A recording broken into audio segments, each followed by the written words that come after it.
All right, when we broke, you were talking about how you got the role of Wyatt Earp. The, uh, the opportunity came about in '54, and they made it known to anybody interested that this was going to be the first adult Western, which meant that the stories were going to be about people that actually lived, and the wardrobe would be authentic. And I was one of about 20 people, I guess, that was up for the role. The gentleman that was the historian that had written a book about Wyatt Earp, Stuart Lake, he's the only person that Wyatt Earp ever authorized to really do a story about him. And Wyatt Earp himself lived here in Los Angeles at the end of his life and died on 13th Street in 1929. Anyway, I think that Stewart kind of favored me for a couple of different reasons. He, I think, felt that there was a certain physical likeness in structure and height and gauntness, or whatever you want to call it at that time. But I think also the fact that he was a Marine and I was a Marine had something to do with it. And because we later talked about it, he said, you know, there was a lot of Marine Corps in Wyatt Earp, the actual guy. The way he did things and thought, and the way that he worked as a team with people. And one way or the other, there were quite a few very big names that were up for the role. And I finally was the one that was chosen. But there also, from my point of view, I was up for 4 other series at the time. And one of them was going to be done in Africa, and it was, wow, that would be, you know, okay, you go to Africa and have a great, you know, couple of years. I didn't think it would last too long, and I was right. It only lasted about 8 or 10 shows or whatever. Another one, well, the bottom line is that I kind of focused on wanting to do Wyatt Earp. Again, I had an argument with the agency who felt that I should take the other show because it paid twice as much and they would get, therefore, twice the commission. I said, that may be true in the beginning, but Wyatt Earp actually lived. There's a tremendous story about that man and the people that he knew and the development of the West and the whole economics of the West and the western part of the United States. And I think it's going to have legs, and I was right. And therefore, in the beginning, I get paid less, sure, than if I'd have done the other show. But the other show only lasted 2 years, or lasted, you know, 6. And it also led to so many other things, so it was a wise choice. But I damn near lost it also. Well, they sent me to Western Costume to, you know, take a look at the, you know, with the wardrobe. And some of it they had picked out was okay, but a lot of it wasn't. This is a true life picture of what the West was like, and therefore, if anybody should be wearing authentic clothes, it should be Wyatt. Back in those days, there weren't any uniforms for peace officers. The city cop or in this case, the marshal, they wore what the guy that owned the hardware store or the mayor. So I chose the black frock coat and the vest. And the biggest problem was the hat. They wanted me to wear this beige colored hat. And I said, first of all, the real guys in the Old West didn't wear light colored hats because they get dirty too damn soon. And also the reason you wore a hat was to protect you from the sun. I mean, that was the reason why. They had the broad brims, and I had selected this black hat, which was a very Spanish, Mexican flat brim. They said, you know, I said, that's what I want to wear. I think it will be distinctive. And they finally let me do it. And of course, it became very much of a trademark. And then in the field, when he went out on horseback, he wore, the work shirt and the equivalent of what were Levi's in those days, and what other people that went on the trail, what they wore. It wasn't fancy shirts and, with the polka dots and all that kind of stuff. But the the dialogue also, they let me almost from the very beginning work on the script, and if there was something that didn't sound quite right, they would let me change it to what would be actual conversation, or the kind of thing that had more reality to it. But in doing interviews right away and everything on the show, because it was an instant hit, they would always ask me, what's this about an adult Western? And I would explain, that the stories were about people that actually lived. These are incidents that actually happened, the wardrobe and all. But I also, just to cut through it, came up with a very short definition of an adult Western, which is, in an adult Western, the cowboy, he still kisses the horse, but he worries about it. The other part of the character that became very important was the ability to do the quick draw. And I didn't want to force him into having to cut away whenever that happened. I wanted it to be realistic. So similar to the wheelchair, learning that, I asked him if this man Orville Ajala, who was well known at making holsters and everything, had offered me this double holster, and for a very reasonable price, $75, which I didn't have. And I took it to the agent, and I said to the agent, please see if they'll buy this for me or whatever, so that, because I want to, on my own time, practice the quick draw and really learn how to do it. So he came back a few days later and said, no, that's your problem, that they don't care about that. If you want to learn how to do the quick draw, that's up to you.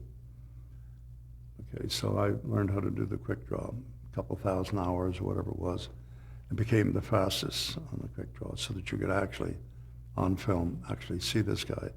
It was less than draw, cock, and fire in less than a second, or actually maybe a second and a half, which became a very big promotional tool in publicity, and everybody talked about the quick draw.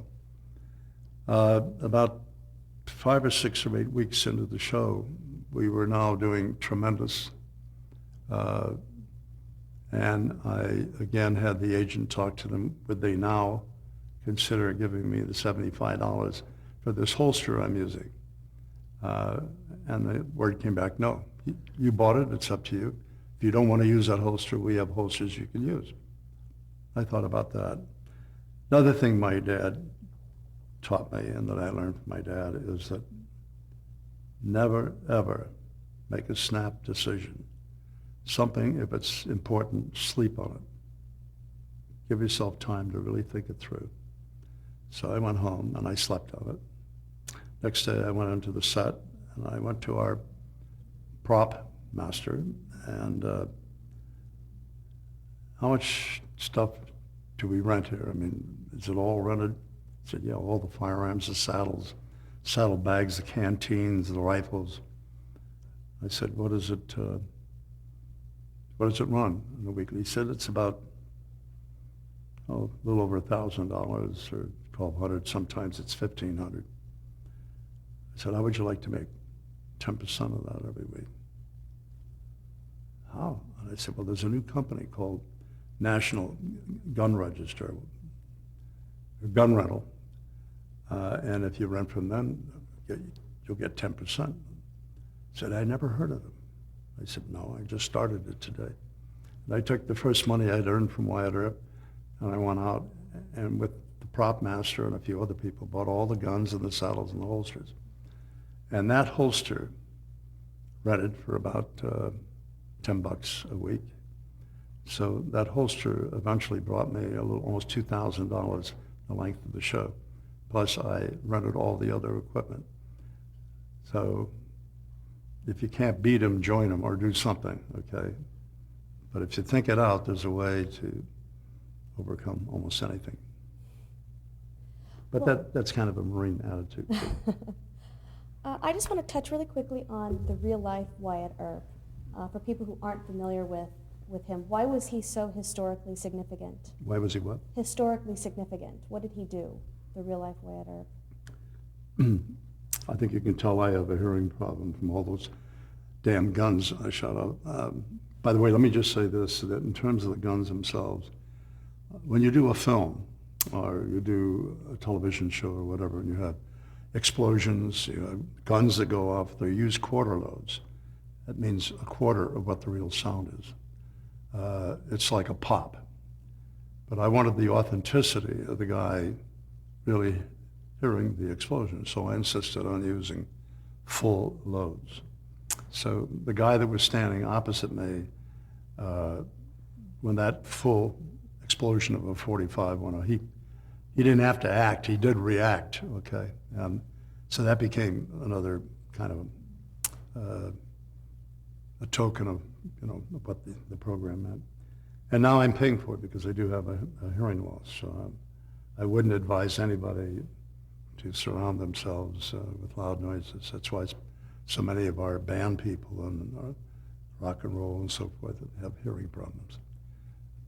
Ask me again what you want to do. Who was Wyatt Earp, the real-life Wyatt Earp? Why was he so historically significant? Why did he what? Who was he and what did he do? Well, first of all, he was born in Illinois. He was born in Monmouth, Illinois. And then his parents moved to Iowa. And I'm sure you know something about wagon trains, but I don't know if you know this part, that what they would do, yes, you had to have the trail boss.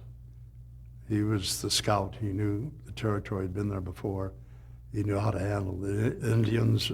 He knew how to deal with with nature. But the people that were in the wagon trains, they were farmers, they were businessmen. In this case, with Wyatt Earp's father, each wagon train had what was called a wagon master or a person that was the manager, so to speak, of the group.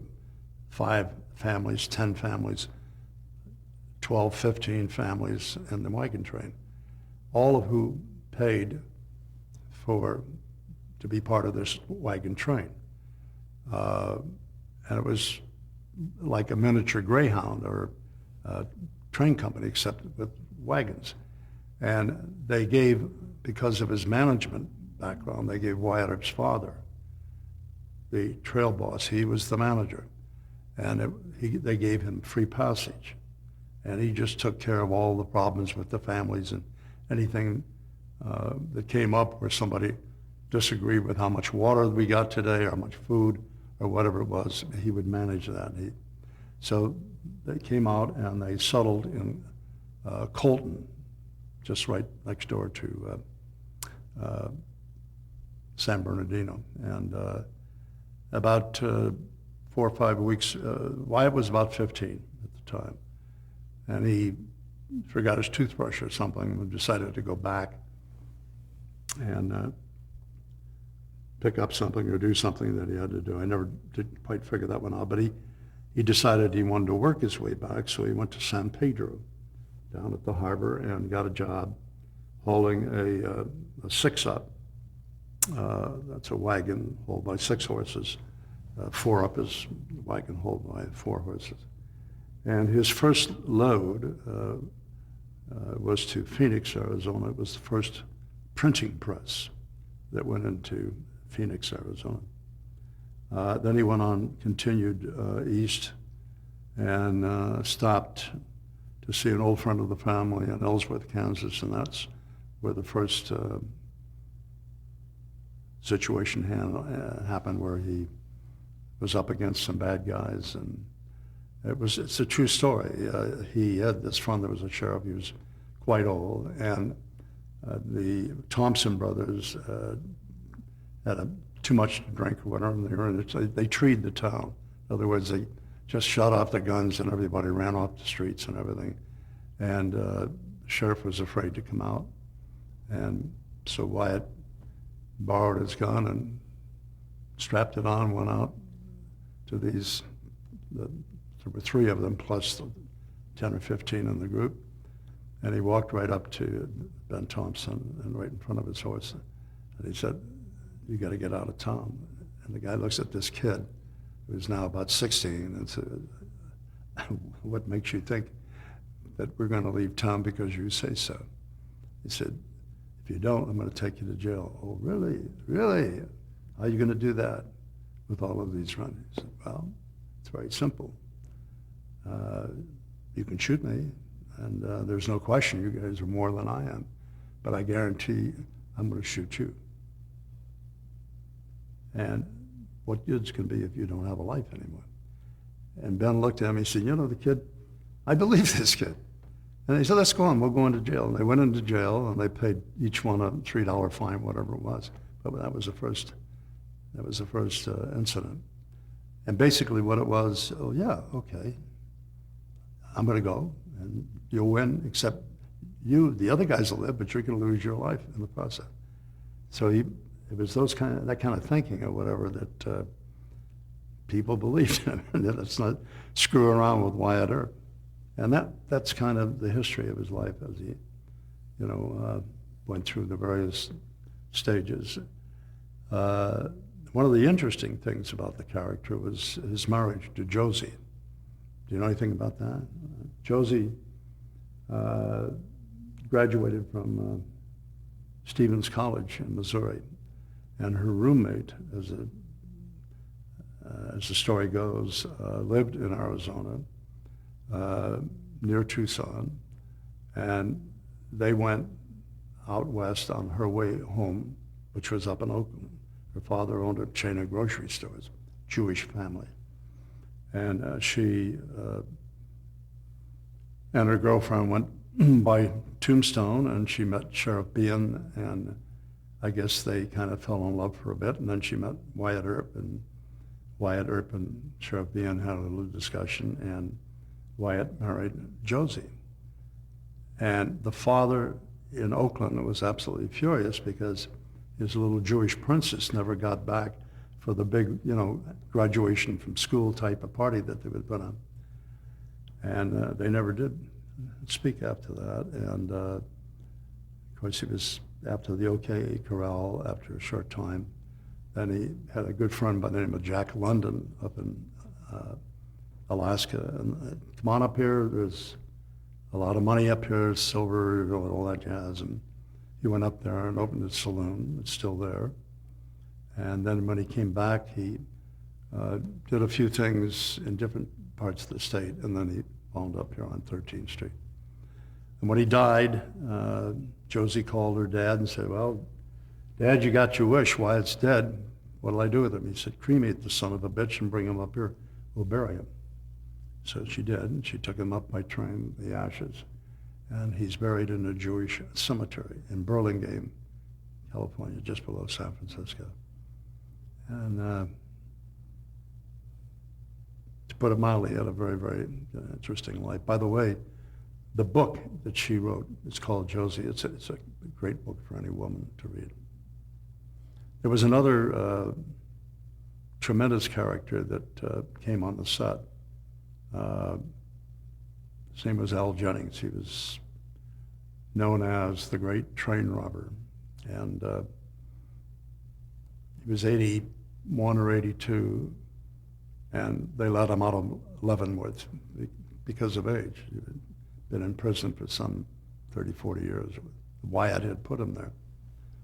And so he went out west to see his old friend Wyatt Earp, and we had a lot of people that would come on the set that actually knew Wyatt. So he came on the set, and he actually was kind of like, he really did believe I was, the real Wyatt Earp. He's quite old now. And I guess about the third, fourth day, he came and said, I'm getting the hell out of here. This is such bullshit. I said, but, really? He said, well, yeah, you guys have gunfights every day, and, the fights, in every one of the shows. He said, we were lucky if we did one of those a week, much less. But anyway, he said he was leaving. I said, where are you heading? He said, well, I don't have any friends. They're all dead. All my friends and my family are all dead. I'm going to go back. The only friends I got are at Leavenworth, so I'm going to go back to Leavenworth. So I said, well, how are you going to get there? He said, you must think I'm stupid. And he holds out this Greyhound bus ticket. He said, I bought a round-trip ticket on the Greyhound. So he took off, and I gave him $100, and he wanted to take it. I said, here, buy you a couple steaks on the way back to Kansas. And next day, I started thinking about it. I said, can you see this old man going to go up knocking on the gate, let me in? And so I called the warden. And after about 2 or 3 different people, they finally put me through to the warden. And Wyatt Earp, what the hell does Wyatt Earp want with me? And so you got a visitor that's going to show up in the next couple of days. He's a longtime tenant. His name is Al Jennings. He said, Jesus, is that the best news I've had this year? Al was one of the best bakers we've ever had. I'm going to put him in charge of our damn bakery. So he showed up. The warden had him move into the house with he and his family. And every night they would take him by car inside of Leavenworth. Bakers go to work at about 1 or 2 in the morning. And he was in charge of the bakery for the Leavenworth prison until he died. I think he was about 93, so he lived another good 10 years. But wonderful, fun stories like that, these people that actually lived. Well, now, the series was based on Wyatt Earp's life. How historically accurate was it? Did it follow his life exactly? Did it take off in certain places? Well, of course, you have to have a beginning, a middle, and the end of a story, and you try to do that in 30 minutes. There were some things that were imagined or a little bit fictitious, but whenever we could, we stayed to the truth of the people that were involved.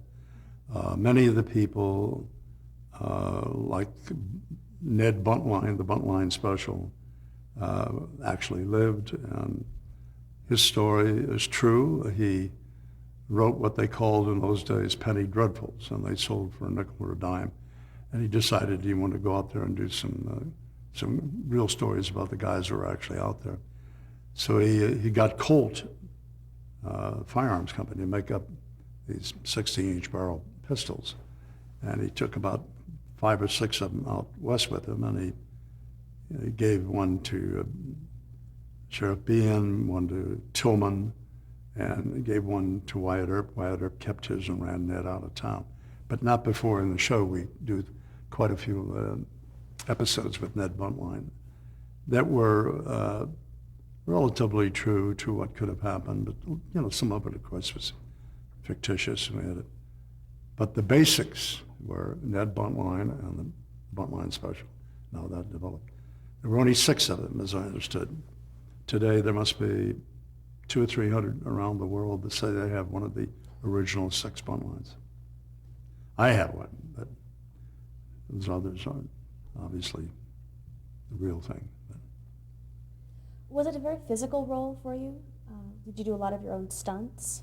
Sorry? Was it a very physical role, and did you do a lot of your own stunts? That's another thing that I insisted on doing. I wanted to do as much as they would let me do. They frowned on my jumping out of a second-story window and things like that because they want me to come to work the next day. And we did have some very, very wonderful stuntmen, Warren James and old Archie Butler and guys like that. But most of the time, I did as much of my own as I felt was wise to do, and also as much as they would let me to do. Some they just didn't want me to even think about, because if I busted a leg, then what the hell, if I really got hurt. And what we would do is, in a fight or whatever, we'd have a stuntman help me by doing, working out the routine and stuff. And then if I felt that I could handle it, I would step in and do it. But the important thing is that the stuntman got paid for doing the groundwork on it. So I always saw that no matter what I did, and in other shows that I did, that the stuntman would always have his chance to do a run-through with it, and that they had to pay him, not just the salary for the day, but whatever the going rate was. The toughest, well, there were two tough ones. Roping a rhinoceros was probably the most difficult stunt that I ever was involved in, and nobody had ever done it before. Nobody's ever going to do it again. And the other was the harpy eagle with the rhinoceros in Africa, Texas style. They also call it cowboy in Africa. At the end of the show, the hero, the character I played, gets knocked off his horse, and all he is got, the horse takes off, all he's got is his lariat, his rope, and he's trying to get back to home base, and here's this rhino. Now in the script, it's about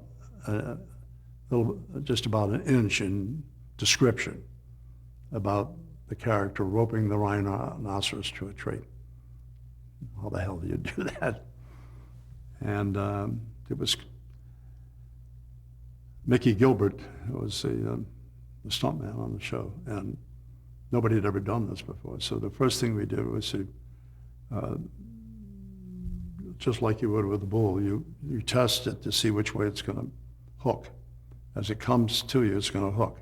It either hooks left or right, and whatever way that is, you go to the opposite. You wait until the last moment. Here's this, 4-ton train coming at you, and you wait until it's just about as far as from me to you, and you just step aside, throw the rope over his neck, and one way or the other, the rhino dragged me, first Mickey and then me. They dragged us about 50, 100 feet. And when we got up and ran to the tree, it wasn't where we were supposed to be. And the tree was only about this, this big in terms of circumference. And the question is, my God, is this going to hold that rhino? And what happens, the crew picked up where they were and ran over and started filming it, and simply kept going around the tree, and the rhino following me, and as a result tied himself to the tree. And there's this picture here someplace. I'm standing here, tree in the middle, the rhino, like only 4 feet between us, and tied to a tree. But that I don't want to ever do. Don't want to ever do that one again. Well, let's stop right there and change the tape. Anybody?